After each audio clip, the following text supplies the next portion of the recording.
어제 우리 교육자들이 이 특송을 영상을 찍었습니다. 귀한 찬양 감사드립니다. 벌써 이제 4월 중순이 지나가고 있습니다. 오늘 거룩하고 복된 주일에 각 가정에서 TV 앞에 모여서 거룩하신 하나님을 예배한 우리 모든 성도님들 가운데 예배를 통해 주시는 하나님의 크신 은혜와 평강이 함께 하시기를 주님의 이름으로 축복합니다. 세상에서 가장 먼 거리가 사람의 머리에서부터 이 가슴, 심장까지라는 말, 아마 여러분 많이 들어보셨고 또 공감도 하셨을 것입니다. 대략 길이를 재어보면 한 30cm? 그 정도밖에 안 되는 거리입니다. 그럼에도 불구하고 어떤 분은 이미 머리에서부터 출발하신 지는 한참이 되었음에도 불구하고 아직 가슴까지, 이 심장까지 도달하지 못한 분들도 계실 겁니다. 이 말씀이 무슨 말씀인가 하면 머리로 충분히 이해했다고 해서 마음도 그렇게 움직여주느냐? 그렇지 않은 경우가 참 많이 있다라는 겁니다. 그렇게 쉽게 머리로 이해하는 것과는 별개로 마음으로 전달되지는 않더라는 그런 이야기입니다. 이것과 비슷한 예가 아는 것과 사는 것의 차이라고 할 수 있는데요. 우리는 개인적으로 성경을 읽거나 또 혹은 설교 말씀을 들으면서 하나님의 뜻에 대해 얼마든지 많이 알 수 있습니다. 신앙생활을 오래 하신 분일수록 당연히 성경도 많이 읽으셨을 것이고요. 이 땅을 살아가는 당신의 백성들에게 하나님이 무엇을 원하시는지 하나님의 뜻에 대해서도 아주 분명하게 알고 계실 겁니다. 하지만 그렇게 많이 알고 정확하게 이해하고 있다고 해서 그렇게 사라지느냐? 꼭 그렇지가 않다라는 거죠. 그렇기 때문에 우리의 삶의 최선의 목표라고 할까요? 그것은 아는 대로 사는 것이 아닐까. 전하는 대로 사는 삶이 우리 삶에 추구해야 할 최선의 목표가 아닐까, 그런 생각을 하게 되는 겁니다. 머리로는 알지만 그렇게 살라라고 말하면 참 많이 부담되고 또 짐스럽게 여겨지는 것들 중에 하나가 바로 고난이라고 할 수 있을 겁니다. 사실 솔직하게 말하면 이 고난은요, 가급적이면 피하고 싶은 것이 아닙니까? 그럼에도 불구하고 어쩔 수 없이 겪어야만 하는 그런 고난이라면 될 수 있는 한 빨리, 정말 쏜살같이 순식간에 그렇게 지나가 버리기를 바라는 거, 이게 바로 고난이라는 거예요. 어느 누가 고난을 좋아하는 사람이 있겠느냐라는 것이죠. 하지만 아쉽게도 성경은 고난에 대해서 우리가 기대하는 것과는 전혀 다르게 말씀하고 있다라는 겁니다. 우리가 알고 있는, 우리에게 익숙한 성경 구절 가운데 이 고난과 관련되어진 구절들이 참 많이 있는데요. 먼저 로마서 8장 17절 말씀입니다. 자녀이면 또한 상속자, 곧 하나님의 상속자요 그리스도와 함께한 상속자니 우리가 그와 함께 영광을 받기 위하여 고난도 함께 받아야 할 것이니라. 잘 아시는 것처럼 이 말씀은 고난에 대한 위로의 말씀이 아닙니다. 아이고, 어쩌다가 이렇게 고난을 당하게 되셨습니까? 고난이 힘들지 않습니까? 이렇게 묻는 위로의 말이 아니라는 거예요. 고난은 당연한 것이고 신앙생활에 있어서 필수적이라는 말씀을 하고 있는 겁니다. 빌립보서 1장 29절 말씀은요, 여기에 한술 더 떠서 이렇게 기록하고 있습니다. 그리스도를 위하여 너희에게 은혜를 주신 것은 다만 그를 믿을 뿐 아니라 또한 그를 위하여 고난도 받게 하려 하심이라. 여기 이 말씀에 성도들에게 고난을 주시는 주체가 누구입니까? 그 주체는 하나님이십니다. 고난이나 연단은 사탄이 주는 것이 아니라 하나님이 주시는 것이라는 말씀이에요. 쉬운 성경을 가지고 제가 이 구절을 찾아봤어요. 쉬운 성경을 보니까 여기는 이 구절을 이렇게 번역을 해놓았습니다. 하나님께서는 여러분에게 그리스도를 믿는 특권뿐만 아니라 그리스도를 위해 고난받는 특권도 주셨습니다. 이 두 가지 모두 하나님께는 영광이 되는 것입니다. 고난이 특권이라고 말을 하고 있는 거죠. 믿는 자들에게 베푸시는 은혜만 특권이 아니라 고난도 특권이라는 거예요. 여러분, 이 말씀이 이해가 되십니까? 아니, 이해는 된다 치더라도 아멘 하면서 기쁨으로 받으실 수 있겠습니까? 차라리 고난은 의무니까, 너희들 당연히 받아야 되는 거니까 그냥 아무 말 하지 말고 받아 라고 말씀을 하시면 그냥 우리는 받을 수 있을 것 같아요. 그런데 특권이라고 말하는 거예요. 그러면 우리 마음에 정중히 사양하고 싶은 마음이 안 생기는 거죠. 노 땡큐입니다, 하나님. 아유, 이거 특권이라고요? 이거 저 안 주셔도 되는데 저 노 땡큐예요 말할 수 있다라는 겁니다. 하지만 성경에 나오는 이 고난과 관련된 말씀은 하나님께서 고난을 이렇게 쥐고 계시면서 너 이거 받을래? 이거 좋은 거야, 받을래? 이렇게 말씀하시는 게 아니에요. 우리를 설득하시는 말씀이 아니라 이미 주어진 고난에 대해서 이렇게 해석해야 한다라고 하시는 말씀이라는 거예요. 우리에게 남아있는 건요, 고난을 받을 것이냐 말 것이냐가 아닙니다.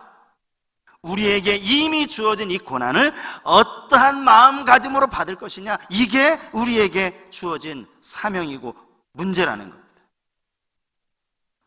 오늘 우리가 읽은 이 시편 말씀도 마찬가지입니다. 본문 71절에서 시인은 이렇게 고백합니다. 고난당한 것이 내게 유익이라. 이로 말미암아 내가 주의 율례들을 배우게 되었나이다. 하나님, 저 고난 좀 빨리 좀 주세요. 이 고난이 얼마나 유익한 건데 제가 그걸 거절하겠습니까? 저 좀 빨리 고난 좀 주세요. 이런 의미에서 고백이 아닙니다. 이미 이 시인은 고난을 다 겪었어요. 고난을 겪고 나서 보니까 이 고난이 자기에게 유익이 되더라는 이런 고백을 깨달으면서 하는 거랍니다. 그런 의미에서 본문 67절 말씀은 참으로 중요한 말씀이라고 할 수 있어요. 여러분, 우리 67절 말씀은 같이 한번 읽어볼까요? 같이 한번 읽겠습니다. 고난 당하기 전에는 내가 그릇 행하였더니 이제는 주의 말씀을 지키나이다. 고난은 과거에 주어진 것이고 시인이 이미 경험한 것입니다. 그러므로 이 고백은 고난을 겪고 나서 고난 이전의 자신의 모습과 고난 이후의 모습을 비교하는 그런 고백이라고 할 수 있어요. 이 시인에게 있어서 고난 이전과 이후가 정말 놀라운 변화의 과정이었다라고 말하고 있는 거예요. 이 이제는 이라는 이 단어 속에 이 의미가 함축되어 있다는 거예요. 오늘 이 시대에 이런저런 일들로 어려움이 얼마나 많습니까? 넓은 의미에서 보면 이게 다 고난이라고 부를 수 있는 것들입니다. 고난 이전과 이후는 어찌됐든지 변화가 따르기 마련입니다. 그 변화가 이제는입니다. 이 시간 우리가 이 시인의 고백을 함께 묵상하면서 이 말씀이 우리 모두에게 도전이 되었으면 좋겠습니다. 그리고 우리 모두가 이 시인과 같은 그런 고백을 하나님께 올려드릴 수 있게 되기를 주님의 이름으로 축복합니다.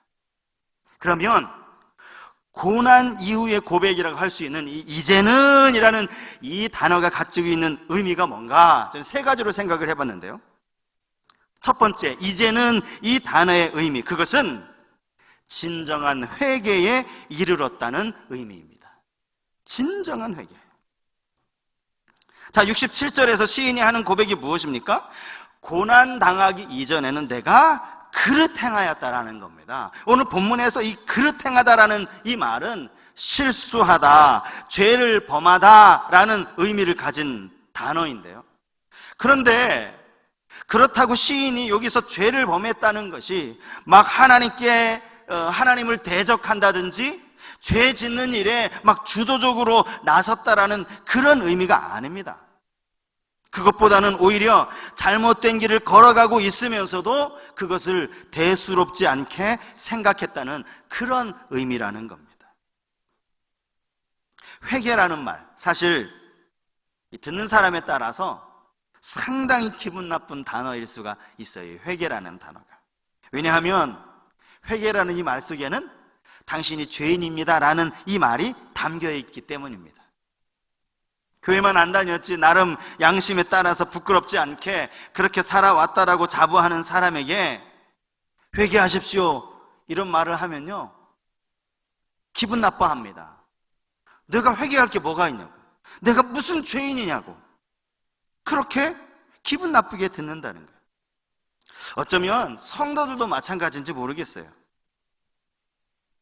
아무리 눈을 감고 내가 지은 죄가 무엇인지를 곰곰이 생각해봐도 특별히 생각나는 죄가 없을 때가 있다라는 겁니다.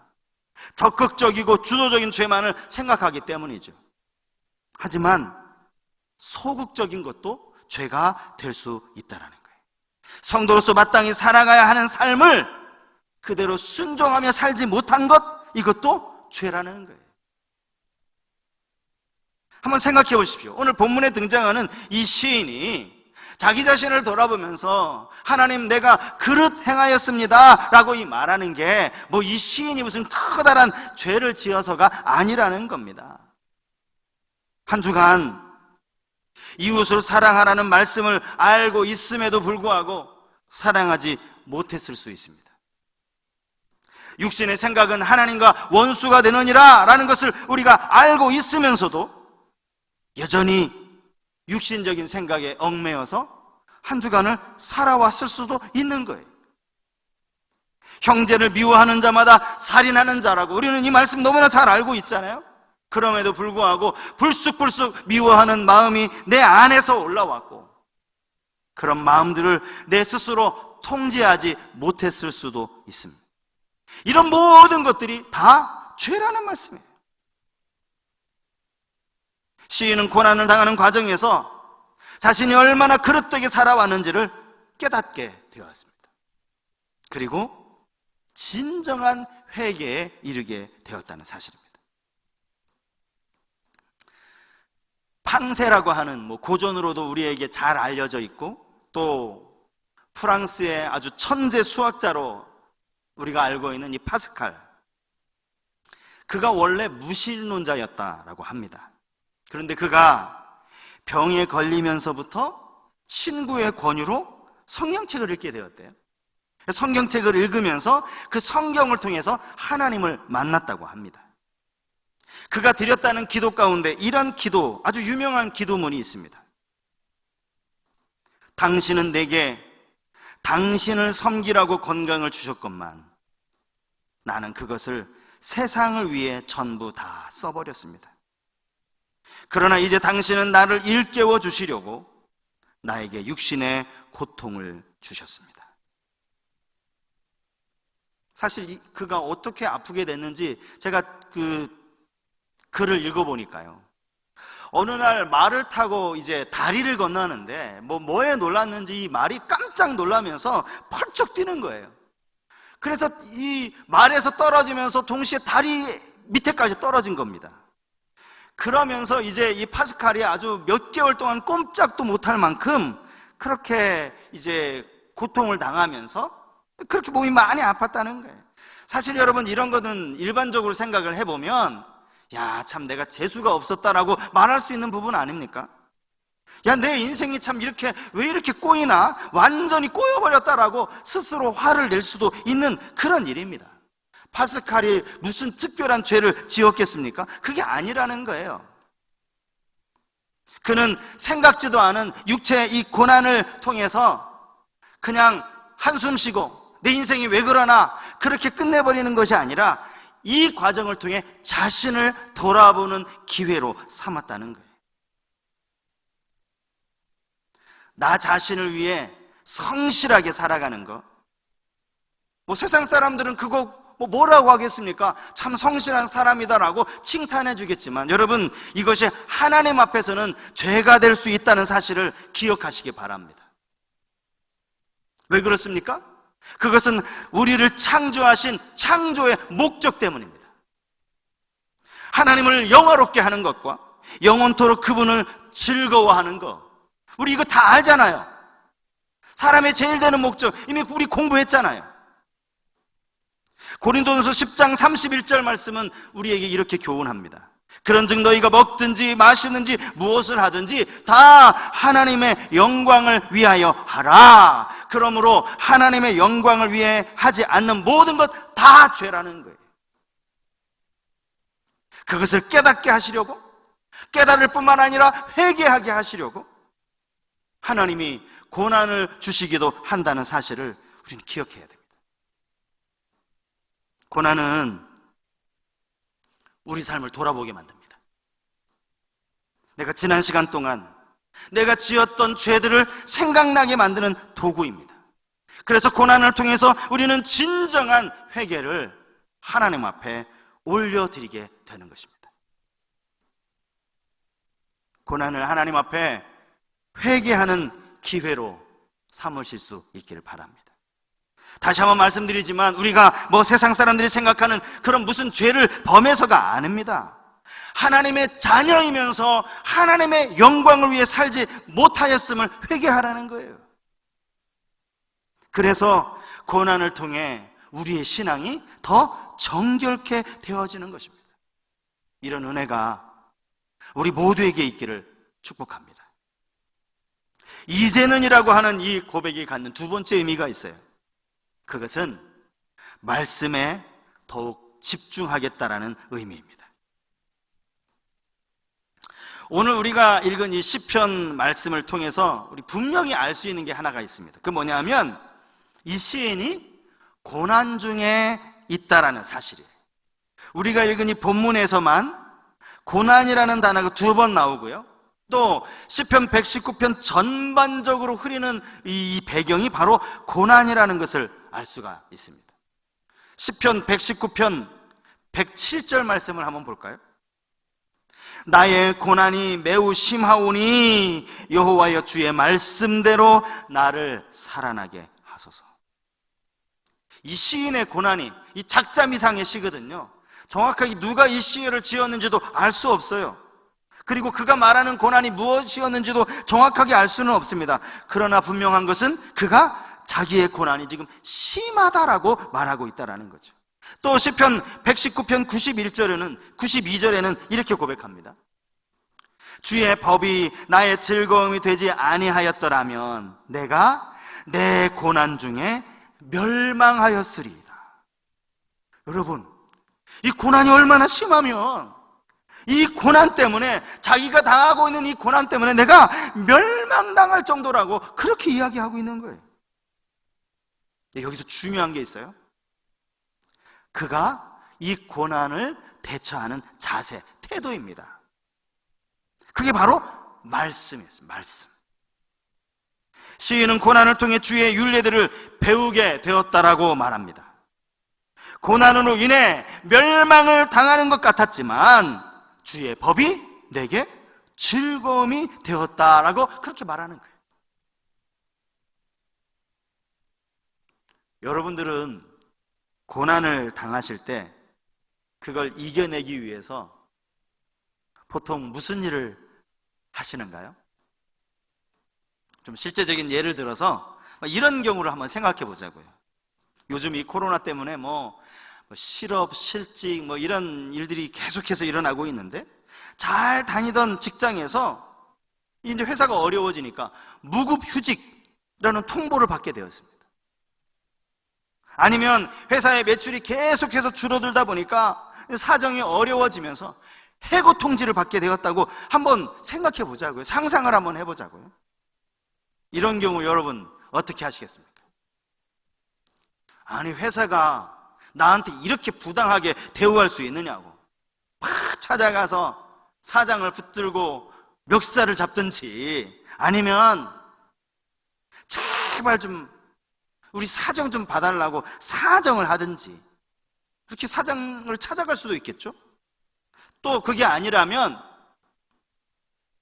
저녁 늦게까지 술을 마시면서 막 회사를 욕하든지, 또 사장을 막 욕할 수도 있을 겁니다. 하지만 여러분, 그렇게 한다고 이 고난의 문제가 해결될 수 있습니까? 해결될 수 없습니다. 마음속에 있는 이 분노의 감정은 어느 정도 누그러질 수 있을지 모르겠어요. 근데 여러분, 그것이 진정한 문제의 해결이 아니라는 사실을 우리가 알아야 된다는 거예요. 성경이 가르쳐주는 방법이 있습니다. 그것은 말씀을 묵상하는 가운데 하나님에 대해서, 그분의 성품에 대해서 깊이 생각해 보는 거예요. 그리고 그 하나님 앞에, 내가 깨달은 그 하나님 앞에 중심을 담아 도우심을 구하며 기도하는 거예요. 그리고 나서 하나님이 주시는 지혜를 가지고 내가 어떤 행동을 취해야 할지를 결정하는 것이에요. 시편 119편 전체가 다 그렇습니다만은 오늘 이 본문에서도 각 절마다 빠지지 않고 사용되는 단어가 있습니다. 그게 바로 말씀입니다. 계명, 율례, 법도, 표현만 조금씩 달라졌을 뿐이지 이게 다 하나님의 말씀을 의미하는 단어들이라는 겁니다. 그리고 그 말씀을 대하는 이 시인의 마음가짐도 조금씩 다르게 표현이 되고 있어요. 그리고 그 최종적인 표현이 저는 72절이라고 생각합니다. 시편 119편 72절 말씀. 주의 입의 법이 내게는 천천 금은보다 좋으니이다. 시인은요, 말씀을 금, 은과 비교하고 있는 겁니다. 그것도 천천금은, 여기 이 천천이라는 말은 무한대의 양을 표현하는 그런 단어라고 할 수 있거든요. 그러니까 숫자를 셀 수 없을 만큼 이 엄청난 재물보다 하나님의 말씀이 더 좋다라고 그렇게 고백하는 거예요. 여러분, 이 고백은 정말 놀라운 고백 아닙니까? 부끄러운 이야기지만 목사인 저도요, 이 말씀을 100% 온전한 마음으로 고백하기에는 아직도 부족함이 많은 사람이에요. 하지만 정말 저의 마음 중심으로 이렇게 고백할 수 있게 되기를 원합니다. 하나님 말씀보다 좋은 게 어디 있어? 내게 가장 가치 있고 가장 소중한 것이 하나님의 말씀이지, 아니 이 말씀보다 중요한 게 어디 있느냐고, 정말 그렇게 마음 중심으로 고백할 수 있게 되기를 바라요. 여러분 모두가, 사랑하는 성도님들 모두가 이 사실에 대해서 조금도 주저함 없이 고백할 수 있게 되기를 축복합니다. 성경을 Our Daily Bread라는 말로 표현하지 않습니까? 매일매일 우리가 먹는 빵이라는 뜻입니다. 오늘 지금 우리 교회가 사용하고 있는 이 매일 성경이요, 매일매일 우리가 영적으로 먹는 빵일 수 있어요. 양식일 수 있어요. 밥일 수 있다라는 겁니다. 지금 우리가 에스겔서를 묵상하고 있는데요, 이 말씀이 우리의 삶에 영향력을 미치는 그러한 좋은 양식이 될 수 있기를 바랍니다. 이 코로나19 때문에 이게 구역 모임도 지금 중단이 되었죠. 그래서 이게 큐티를 지금 어떻게 하시는지, 교회 홈페이지에서 과연 몇 분이 들어가셔서 이 큐티를 하면서 도움을 받고 계신지 잘 모르겠어요. 여러분 꼭 기억하셔야 돼요. 이 시인이 이 어려움을 이겨낼 수 있었던 것이 말씀이라는 거예요. 72절 말씀, 우리 입술로 고백할 수 있을 때까지 말씀을 좀 더 깊이 사랑해 보시기 바랍니다. 마지막 세 번째, 여기 이제는 이라는 이 고백이 갖는 의미는요, 고난을 기회로 삼겠다는 의미입니다. 고난을 기회로 삼겠다는. 본문 71절에 사용된 이로 말미암아라는 이 표현 때문입니다. 다른 말로는 오히려 이것 때문에 라고도 번역이 될 수 있는데요, 고난이 없었다면 알지 못했을 것을, 고난이 없었다면 깨닫지 못했을 것을 오히려 이 고난을 통해서 깨닫게 되었다는, 이 고난이 내게 좋은 기회를 제공했다라고 하는 그런 의미의 말씀이라는 거예요. 고난은 기회의 또 다른 이름이다, 이런 말이 있어요. 많이 들어보셨을 거예요. 이 말을 누가 했을까? 제가 인터넷으로 찾아보니까 이게 철학가 이 괴테가 했던 말이더라고요. 그가 한 말을 그대로 쓰자면 그는 원래 이렇게 말을 했대요. 천재에게 고난은 기회의 또 다른 이름이다. 하지만 그는 철학가니까 그렇게 말한 거고요. 천재에게만 고난이 기회입니까? 아닙니다. 이 땅의 모든 하나님의 자녀들에게도 역시 고난은 기회의 또 다른 이름이 될 수 있다라고 저는 믿습니다. 아브라함이 지금까지 오고 오는 앞으로 모든 세대까지 믿음의 조상으로 인정받을 수 있었던 것, 기회 아니었습니까? 아브라함에게 기회였어요. 아들을 모리아산에 번제로 드려야 하는 이 고난이 기회였다라는 것, 기회. 그 고난을 그가 이김으로 믿음의 조상이라고 하는 이런 아름다운 명예스러운 이름을 얻게 됐다라는 겁니다. 사도 바울도 마찬가지입니다. 자신의 육체의 약함을 그는 기회로 보았어요. 그래서 그는 고린도후서 12장 9절에 이렇게 고백합니다. 나에게 이르시기를 내 은혜가 내게 족하도다. 이는 내 능력이 약한 데서 온전하여짐이라 하신지라. 그러므로 도리어 크게 기뻐함으로 나의 여러 약한 것들에 대하여 자랑하리니 이는 그리스도의 능력이 내게 머물게 하려 함이라. 바울이 가졌던 육체적인 고난, 그 약함이 오히려 그리스도의 능력을 머물게 하는 기회가 되었다는 거예요. 고난은 우리 삶에 어떻게든 변화를 가져다 줍니다. 우린 이것을 다 인정하실 거예요. 하지만 이 변화가 부정적으로 나타나느냐, 긍정적으로 나타나느냐, 이게 중요한 거죠. 이 시인은 고난을 통해 이것을 긍정적으로 받아서 이것을 기회로 삼았고요. 이것을 통해서 정말 하나님 말씀을 더 사랑하게 되었고요. 이것을 통해서 그는 하나님을 의지하게 되었습니다. 하지만 모든 사람에게 고난이 이와 같은 역할을 하지는 않습니다.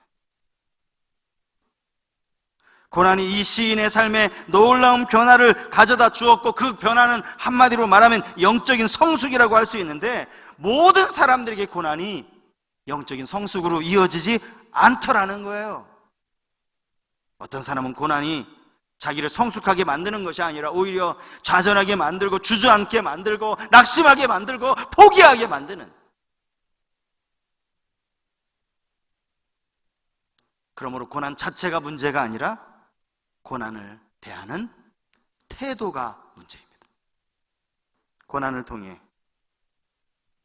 우리의 잘못된 부분들을 고치고 그것을 오히려 기회로 삼아서 더욱더 살아있는 하나님의 말씀을 붙들게 되시는 우리 사랑하는 모든 성도님들이 되실 수 있기를 주님의 이름으로 축복합니다.